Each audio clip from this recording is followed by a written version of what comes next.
Can't relate, straight talk going, safe not safe. Before you cross me, look both ways. Leaving the scene with no trace, none in my league. You out of place, I'm not at the top, I'm outer space. Can't eat with us, we're out of place. I'm doing fine, I'm feeling great. You're not my fan, you can't relate. Straight talk going, state to state.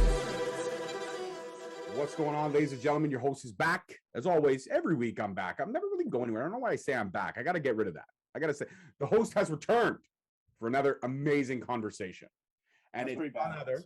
Oh, see, even my guest knows that was better. Return is better. Okay, I got to check mark that. Put a pin in that because that's what I'm going to use from now on. So please help me welcome this week's guest, one of my favorite people in the Ontario Indies. Actually, one of my favorite people in wrestling. A kid who has all the heart in the world and all the ability to be a superstar down the line. And I'm putting my stamp on it now. Please help me welcome Travis Moore to Straight Talk Wrestling. How are you, my friend? I'm very flattered right now, and I feel pretty good. Besides the fact that I'm a bit under the weather, talking to you has made my day a lot better.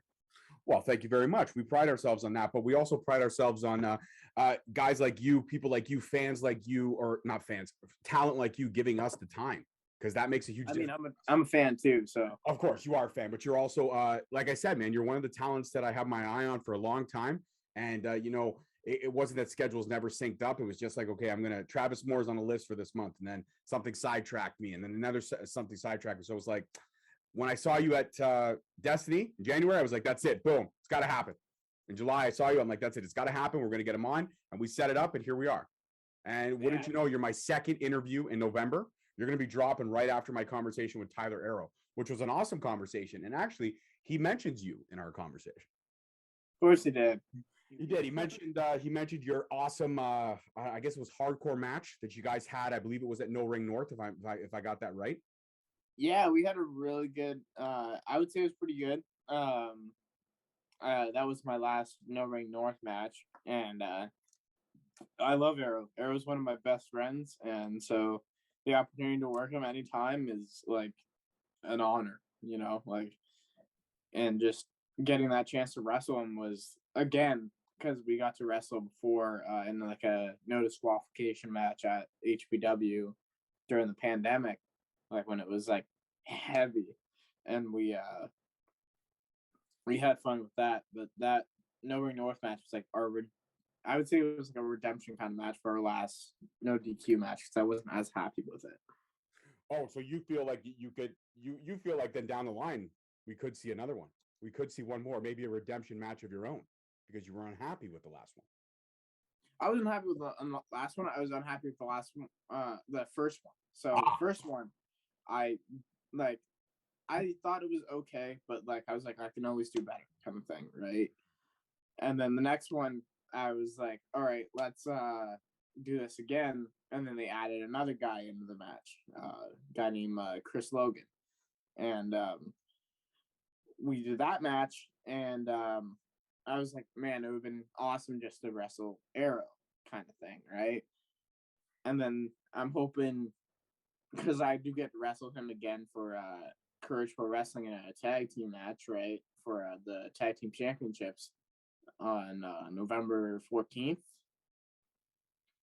That match is going to be pretty fun because I've never got the chance to work with Mike. Well, no, I got the chance to work with Mike Forte at NSW like once, but to get a chance to work him, those guys in a tag match with Andy would be freaking awesome. Like, absolutely it would. I mean, but that's a lot of good heads of hair in one ring. I mean, I feel like your hair, all three of you, your hairs would outshine the ability in the ring. I feel like I myself would be more focused on the hair. Yeah. I was very mad that Arrow cut his hair because, like, I know he killed it. He ruined it. Yeah, and I was like, I kind of like his hair now, like a bit, like it's grown on me. But at first, he could see on my face that I was very mad.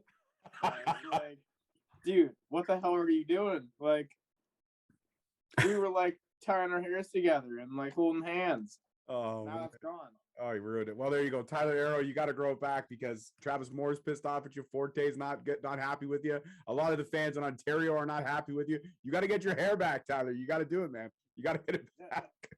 We got to bring back this hair metal band, man.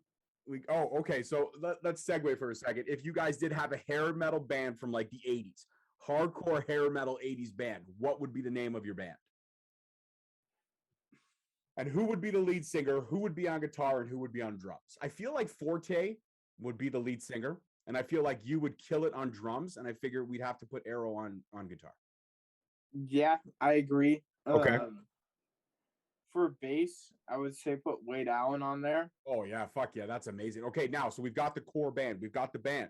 What's the name, Travis? That's your one job. Give me a name. Oh God, I hate being on the spot like this, man. Like, I was gonna like make a like joke about how airstrike and stuff, so I was gonna call it something like Ground Zero or something. Oh, that's it right there. Ground Zero. And I can see like your picture, your album cover would be like 4 of you next to a brick wall, and you'd all be like this. Yeah, It'd be amazing. Amazing. with like the leather chaps and everything. Oh yeah, and assless though, assless chaps. You can't have anything but ass. Obviously. Oh, My favorite types of chaps. Yeah. All right. So 80s hair metal aside, assless chaps aside, let's talk you. So when you sat down with the mini host, obviously that drops a few days. That drops on a Saturday before our conversation will drop. And you mentioned that in high school or elementary school, you were the scrappy kid. You were the kid that got tired of being picked on and you started fighting back. And that's always admirable because anytime a bully can get put in their place, I'm all about that. I'm absolutely all about that. Especially being a dad now, having kids, I know what bullying can do. And I know how ignorant some people could be. And that ignorance is transparent. It's transferred from kids don't start out that way. They learn that from their parents. And I'll put that on a standpoint now. So if there's any kid out there that's a bully or you're a parent and you're raising your child to be a bully because you were a bully, I got no time for you. And I'm going to put that on wax right now. I got no time for you. And anybody that stands up to bullies, good on you, because bullies need to be put in their place because this world would be so much better if we didn't have bullies. And that's straight up it. That's straight up it. So you fought back and you said you regretted some of it. Not all of it, but some of it. So what was the match that lit the flame? How did you starting to fight back? When was enough for you? So I would say about grade 6.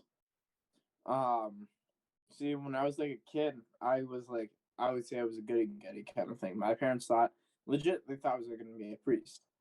And because I was very Catholic as a kid and I was, that's kind of gone now. But in grade 6, I was kind of like slowly starting to gain a little bit of a like difference, like I met my best friend and then me and him started doing stupid stuff. And then as best friends usually end up doing, that's 100% right.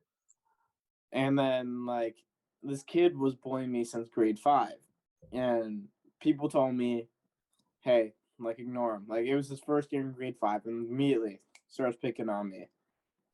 Right. And then the one day I'm trying to play a game of they had Foursquare, right? Mm-hmm. I was in line waiting and then he just kind of was like, get out of my way kind of thing. He's like, I want to be in front. And I went, no, like, wait your turn kind of thing. And I was like, this ain't gonna get you far kind of thing. Like, and then he decided to push me on the ground and he never gotten like really that physical before. He used to make fun of me a lot because of my size, because of how I talked, like, and how I was and how I dressed too, because I didn't have the nicest clothes as a kid. And he pushed me over and I just remember like I got up and I just felt something that I never felt before. And it was like a pure, I would say a rage kind of thing that I haven't felt. And I just ran up and I punched him in the mouth. I got on top of him and I started hitting him. And then kids pulled me off. And like, when I realized what I did, I just started crying. Like I couldn't even hold it back. I just started crying so much. And then like we go in class and like he comes up to me, he's like, I'm so sorry and stuff. Like he's like I'm sorry, and then like I told him to get away from me because like I was afraid of what I did, kind of thing. And then people noticed that I stood up for myself, so then I got bullied a lot less.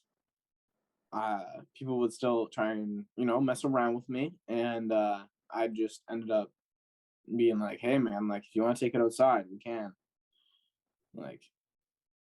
And then slowly and surely I started like making sure that stuff didn't happen anymore. It kind of got back to it in high school where I was doing stupid stuff, like a lot of stupid stuff that I don't feel proud of, but I'm proud that I stood up for myself, for sure. Like, and then especially in high school and wrestling too, I've had people backstage kind of be dicks to me, and then I just kind of was like, man, like get out of my face, like you're not worth my time. Yeah, something happened a few months ago, didn't it? Where a promoter kind of voiced his opinion about you on social media, and you know what? You didn't have to stand up for yourself because you had a whole community of fans and fellow wrestlers stand up for you. And I'm not even going to dignify that promoter. I'm not going to give him an ounce of promotion. All I'm going to say as a promoter, anybody that wants to look it up, you can simply do your research because it was unfathomable what was said. It was disrespectful what was said. And your trainer, Rip Impact, love him as a performer, love him as a talent, and also I hate him at the same time. Fuck, man, what he's doing in HWE, that whole attitude he's got, no, I don't like it. I don't like it at all, Travis. I'll be honest with you. I mark out sometimes for that. Like when I was calling my first HWE show back in July, and just the disdain and disrespect he had for the fans. I'm like, Rip, I don't know what happened to you, Rip. What happened to you, man? Yeah, I don't like it. But as a fan, I appreciate how good of a heel he really is. But your trainer stood up for you, your fellow wrestlers stood up for you. I believe even some wrestlers pulled themselves from the show that he had upcoming because there's no need to do business with a person like that. So when you look at wrestling now and you look at the speaking out movement, which shaped a lot of locker rooms now. Before the speaking out movement, locker rooms might have been a little bit toxic, and I don't know because I've never stepped in a locker room. But like you said, there were wrestlers that were unkind to you based on your size and your stature, which isn't fair. It isn't right, and I want to apologize because that should never happen. We should all be treated equally with respect, and the way you get treated in locker room should be based solely on what you can do in the ring. And like I said, anybody who wants to do the research, check it out because Travis Moore can do some special shit in the ring. He does some shit that makes me cover my eyes because I'm like, fuck, I don't know how he's walking. I really don't. There's been a couple times I've watched you work and I'm like, I don't know how he gets up. And the funny thing is, you don't just get up. You don't like Undertaker up. You just spring right back up like nothing happened. It's almost like your bones are made of fucking rubber. It's scary. It's as a fan, I appreciate your work, but as a father and someone who I consider you a friend, I get scared for you. I'm like, fuck, don't do that. Don't do that. Oh, he's gonna do it. Oh, he did it. Okay, he did it. Okay, cool. Oh, he's right back up. Oh, nothing happened. Okay, no sell. You know, sold it. And then I just picture you walking behind the curtain and you turn into like an 80-year-old man. You're like, the Ozzy Osbourne effect. Exactly, the Ozzy Osbourne effect. Except you're not biting the heads off of bats. But you don't know that. I don't know that. I don't know. You know what? You're right. I don't know what you do in the privacy of your own home, and we're not going to get into that. We're going to leave that mystery there for sure. But talk to me about having a community behind you and a community of your fellow wrestlers and fans stand by you and say, no, we're not going to take this shit because he is a phenomenal talent. What was that like for you? It wasn't like, to me, it's not even like they were saying like he was a phenomenal talent, and like that means the world to me because like wrestling's my like one true love, and like, but like there was also people saying I was a good person and stuff. Like when because I'm gonna open up a bit, like I have like depression and stuff, and like I have like that mindset where I don't like myself a lot of the time. Like in like seeing that like that day, I started to realize that like people do like me and like people do care about me, and like maybe it's not as bad as I think it is, kind of thing.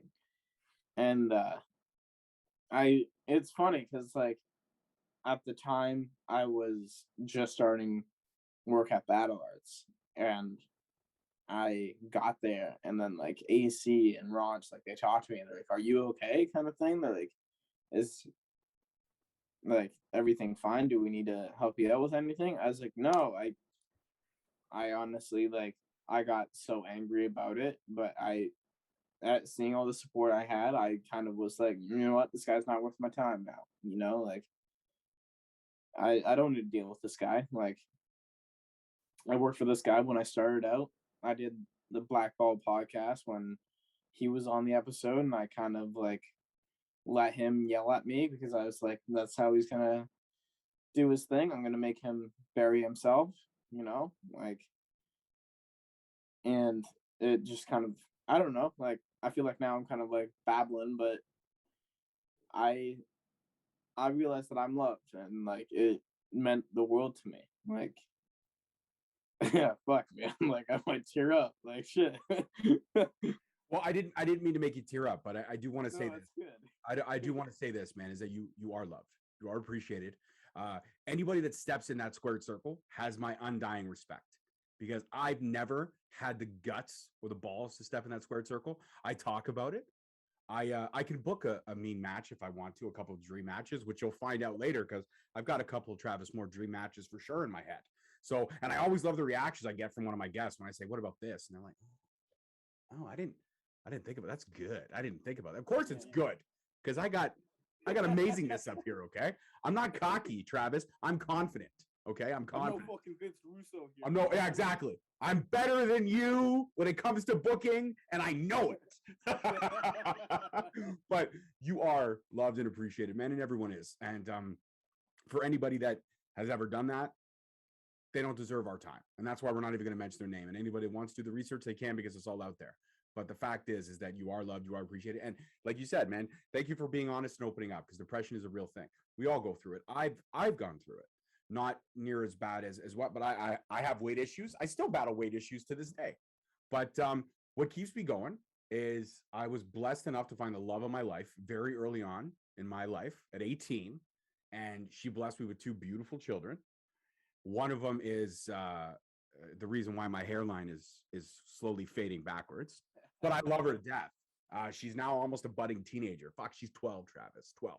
That's how old. That's how old I feel. Okay. All right.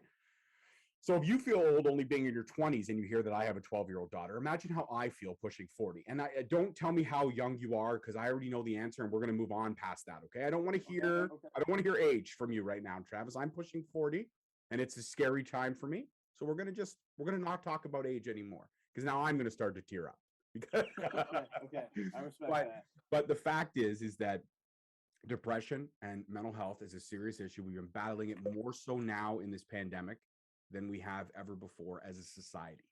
So I urge anyone out there, pick up the phone, call one of those helplines, talk to someone, message a friend, message a complete stranger on the internet. I guarantee you they will get back to you. Somebody that you idolize, a wrestler, a singer, anybody. I guarantee you they will get back to you. There's help for everyone that will seek it.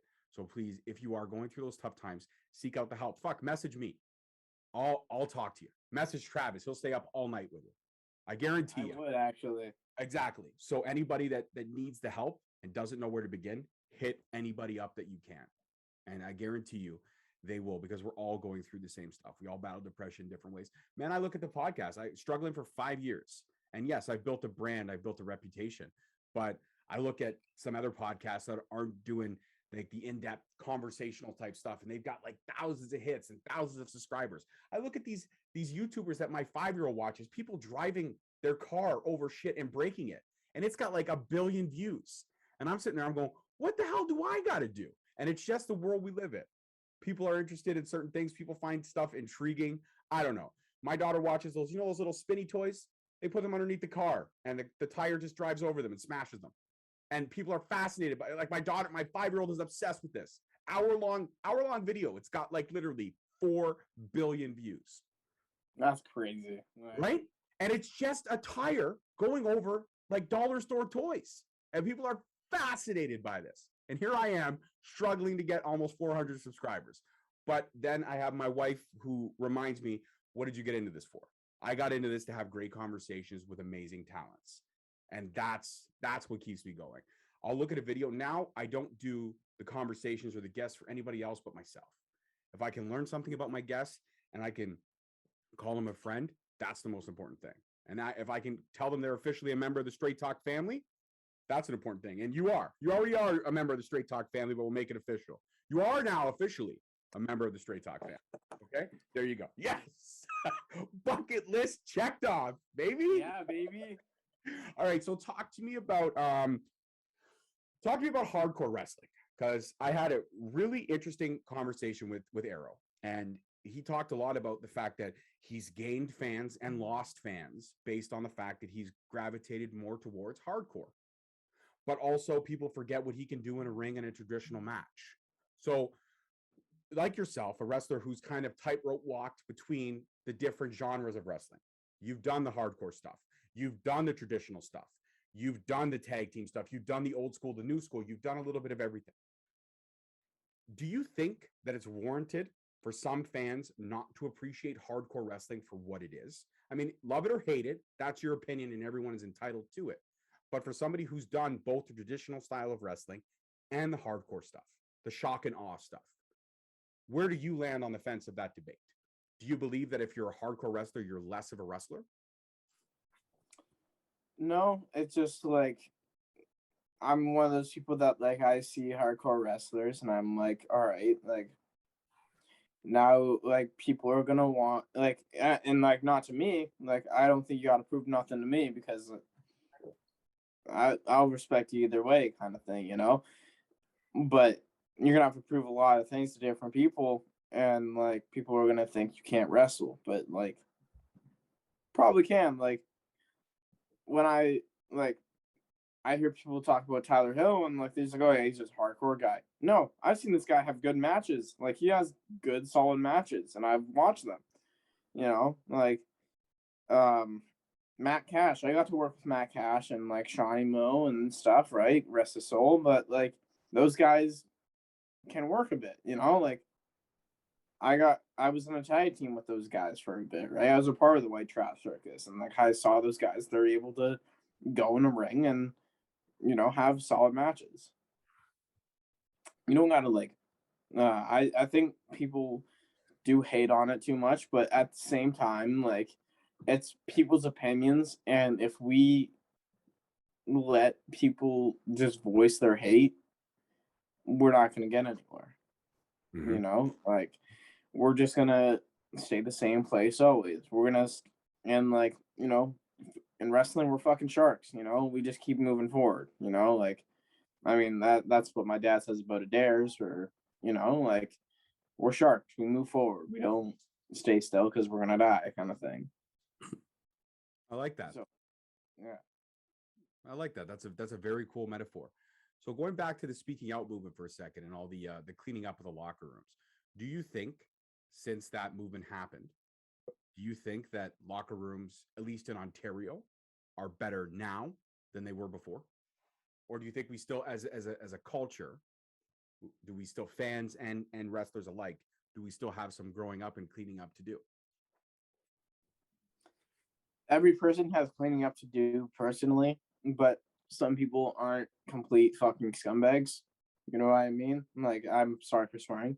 No, But listen, straight talk wrestling. We say things straight up. You want to fucking swear? Fucking swear. Okay. There. Now I made you feel better. You can swear more. Okay. okay. I swear way too much, so I was just kind of like holding my tongue back sometimes. Don't worry about it, man. That's what I love about my platform. The interviews go out. I never cut the interviews. The only time I'll ever cut the interview is if there's like an audio issue, but I never cut the interview. Conversation to conversation, record to stop. The full thing always goes out. There's never a cut. And the only time you will see a cut is if there's audio problems, but it gets released as all. People are going to see the water that came out when you were drinking. It's part of the interview. It's honesty. That's what we do. I totally don't. Are you kidding me? You're sitting like, here, I'll make you feel better, okay? Here, watch. Just for you, Travis. I don't do this for everybody, but I'm doing it for you. There. Okay. Okay, I feel a bit better. Now we've done it. Now we've both done it together. My shirt's soaking wet. but I did it for you, Travis. Okay. There we go. So go ahead. I think everyone does need to clean up, but not everyone's a complete fucking scumbag. Like, I've dealt with some pretty scummy people in wrestling, and like I've honestly like I could have spoke out, you know? Like I had a pretty nasty encounter with someone like when I first was training. Like a person, like I'm not gonna name names right now, but a person took pictures of me while I was in my underwear while I was changing during a show, not during a show, during training the one day. And I noticed it and we checked him out like promptly. And then he never came back. And then I always said I'm like, it's because it gets me boiling on my blood every time because I would never want that to happen to anyone else. I would kick the shit out of them for doing that kind of thing. But like, you know, like I noticed that people have been spoken out on and then they still get booked. And it really makes me sad seeing that. You know, like we're trying to move, you know, everything forward and make everything better. And then, you know, some scumbags that have been spoken out, like I can't, like Joey Ryan, and like I'm sorry to say his name because he's he's a fucking idiot. I've seen he's gotten bookings and stuff, and like people just were like, they still bought tickets to the show. Like, I'm trying to think of other people. I'm pretty sure Travis Banks. That guy was a great wrestler, scummy ass person. You know, I saw people that I looked up to get called out on there, and it made me feel terrible about like the people they hurt. You know, and like obviously they have. We need to make sure, like, we let like. I'm trying to think of the words for it. We need to make sure we have like a policy of like this shit never happens again. You know, the second we notice something's wrong, we get this motherfucker out because like he's gonna get his head stomped in otherwise, kind of thing. By me, probably. Like, I can't stand that shit, and seeing it happen in something that I love so much fucking breaks my heart. Like, and having it happen to me and stuff made me feel even worse. Absolutely. I completely agree with that. I'll be honest, when the speaking out movement started, there was a couple people that I looked up to that were getting called out. I actually had a guest. I had the episode in the can, edited, ready to go, and the guest was called out, and I pulled the episode. I said this week there will be no episode this week. It was the only time since I've started that I've canceled an episode. I had no episode that week, and I didn't want to screw up my schedule because I already built up the promotion. So I had said there will be no episode this week. I will not let anyone know who the guest was, and I still won't. But if you want to know, I'll tell you off camera because you're family. But the fact is that I had a lot of people message me and say, "Hey, who was the guest?" I was like, I'm not going to tell you because there's no need to tell you. The fact is, I pulled the episode and I hashtagged integrity over listens, and I stand true to that. I will share anyone's story who needs their story to be shared, and if I'm the one they picked to share their story, then I'm honored for that. And I will always, wrestling is something that I love so much. And to see all the names that were being called out, it broke my heart. And I had Joey Ryan scheduled, and then he went like Ghostwalled after everything like got canceled. And thankfully, he never came to the Zoom link. I never even went on to the Zoom link to see if I had he popped up. But if he had popped up, I would have been like, Joey, thank you very much for coming on. But you can go. We're good. There's no need for you to show up. And I never checked the Zoom link. I actually ended up spending the day with my kids, which was even better time than sitting down with that scumbag. And you know what? It is what it is. But are you a believer? And I am, because I've done it myself. I've gone through changes. I've gone through evolving. I've gone through growing up a little bit. Are you a believer that people deserve a second chance if it's warranted? If they come correct, well, let's talk about Joey Ryan. He for a second, let's just talk about that for a second because it's the only example that I can go off of.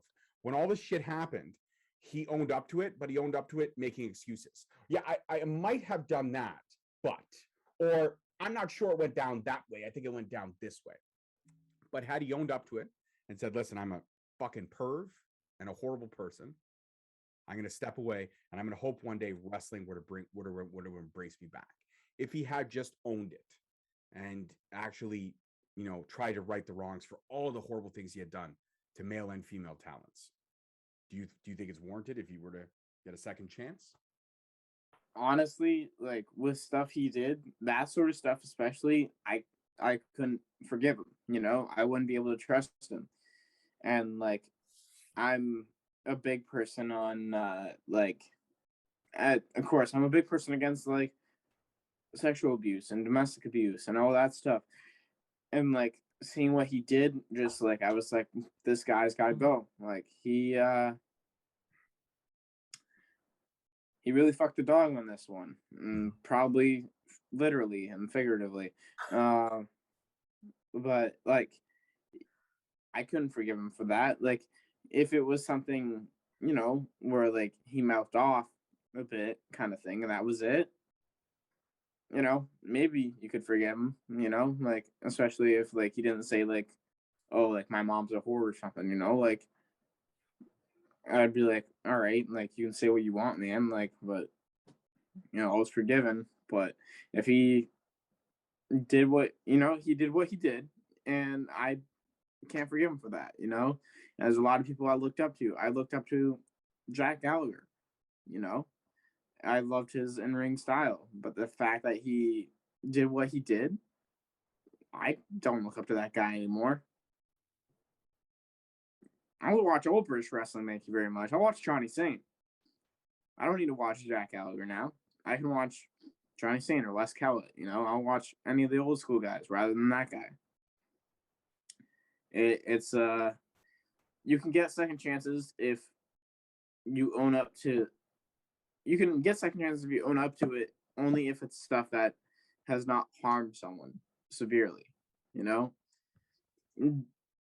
Think of the person he fucking harmed.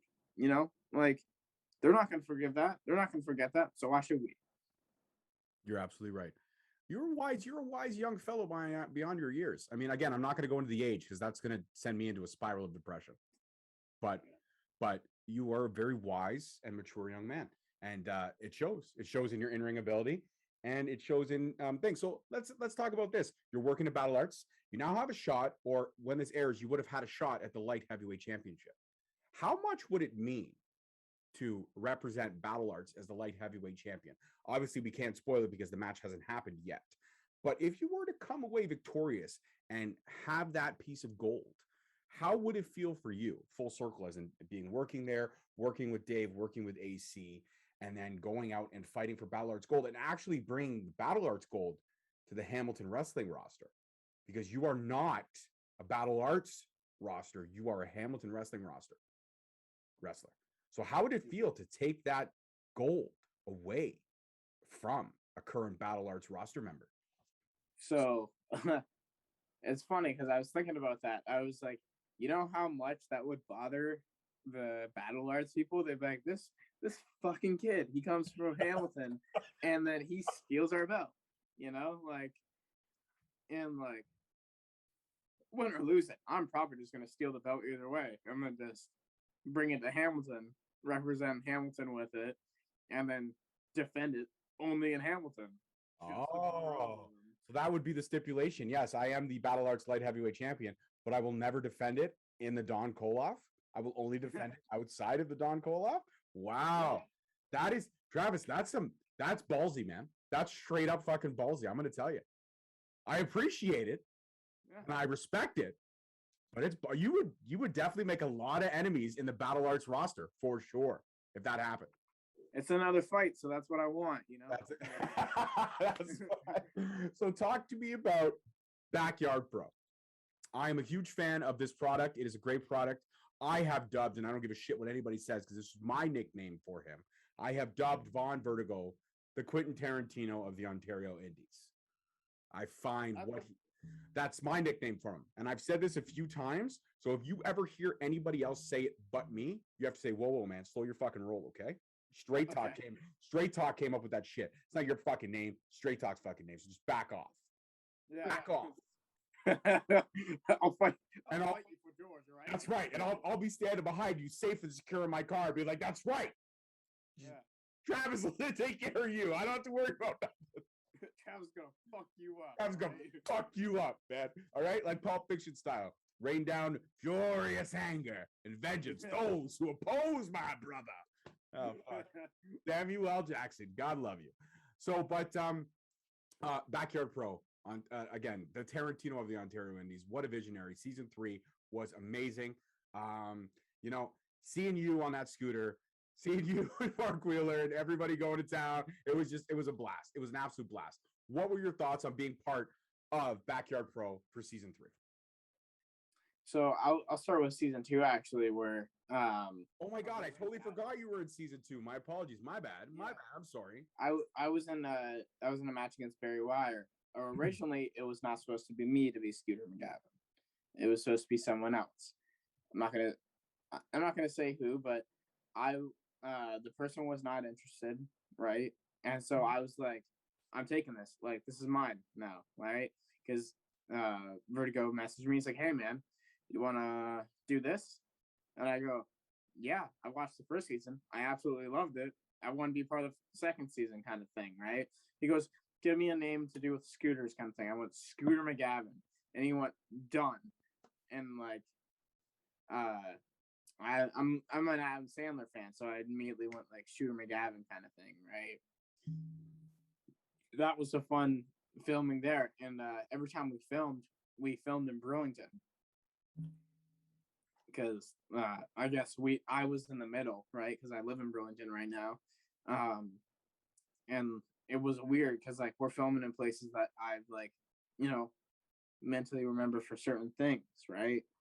Like we were filming at the skate park and stuff, and I remember like crashing and burning there when I was younger because I never learned how to properly ride a skateboard.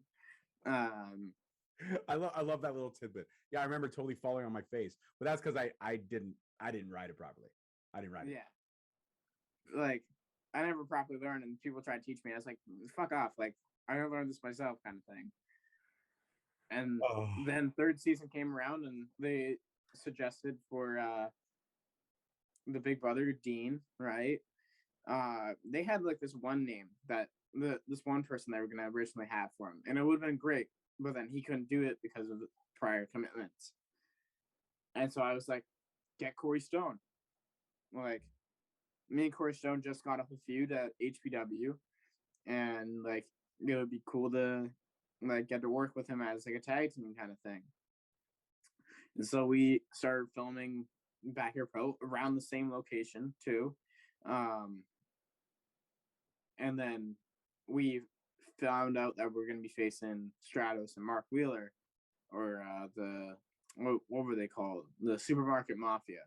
And I was super excited, right? I never got to work with Stratos before. I got to work with Mark before, but I was like, this is going to be fucking sweet. We got to film that. If you watch the like kind of like the Big Brother thing where he's carrying me on on his shoulders and he runs into the soccer pole and like you see me fall, I legit fell and took a bump on the grass, and that was all by accident. I was supposed to hang on like this, right, and like swing my legs, but my arms just slipped and I went, oh shit, and just ate it. And then Vertigo's like, you didn't have to take the bump. And I was like, I didn't fucking mean to. Like, I'm laying on the ground, rolling around in pain. And he's just like, are you okay? And I'm like, just let me fucking get up. Like, we're going to film the rest of this, and then I'm going to go lay down in your car or something. Oh, that's a great story. That is an absolute great story. Yeah, it hurt like a bitch. Didn't feel like a great story, but, it's funny, like, looking back to it. Absolutely. It's great. If anyone has not checked it out, please check out Backyard Pro. It is on YouTube, all 3 seasons. Phenomenal work by all these great talents here in Ontario. You can see the likes of Travis Moore, Josh Alexander, fishnet stockings. I'll leave that completely open to interpretation. You can see the Demon Jody Threat. You can see Holden Albright and the introduction of his casket, which has now become a fixture in Ontario. The casket, I believe, is more famous than anybody else. Really, the casket is all over the place. My honest opinion. Yeah, just a lot of great talent. Von Vertigo, of course, Gabriel Fuerza. I just dropped my episode with him today, so please check that out. And obviously, like, subscribe. It takes literally 1 second. As long as I said the word subscribe, that's how long it takes. Help a brother out. I'm 18 away from 400, and it would be awesome to hit that before the end of the year. So, Travis, thank you so much for the time. I appreciate it. And like I said 20 minutes ago or so, you are officially a member of the Straight Talk family. And if you ever want to do this again, man, it would be an absolute honor and a privilege. And for anybody that doesn't follow your journey, where can they find you on the wonderful world, well, sometimes wonderful world of social media? They can find me at @the_Travis Moore for Instagram and Twitter. I made my Facebook more of a public profile now, so you can just find me on Facebook as Travis Moore. I'll post personal stuff on that, but don't be commenting weird shit or text me weird shit because I will break your fucking fingers. And then that's about it. That's all I got for social medias.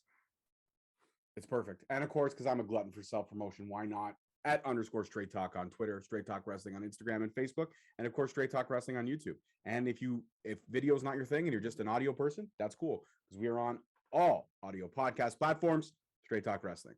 Like I said, like, comment, subscribe. Let us know your thoughts and feelings. We appreciate all the love. It's all good or bad at the end of the day, depending on how you look at it. For me, it's all good because it just motivates me to be better. But as always, I'm your host, your boy, George Mackay. Thank you so much for listening and watching. And peace, love, and wrestling. See you guys next time. Peace. Thank you so much for listening. Don't forget to tune in next week for another great episode on all available podcast platforms and hosted on Podbean. Also, check us out on YouTube at Straight Talk Wrestling, on Instagram at Straight Talk Wrestling, on Facebook at Straight Talk Wrestling, and on Twitter at _Straight Talk. And if you feel the need to buy some sweet merch, check us out on ProWrestlingTees.com. Leaving the scene with no trace, not in my league. You out of place. I'm not at the top. I'm outer space. Can't eat with us. We're out of place. I'm doing fine. I'm feeling great. You're not my fan. You can't relate. Straight talk going state to state.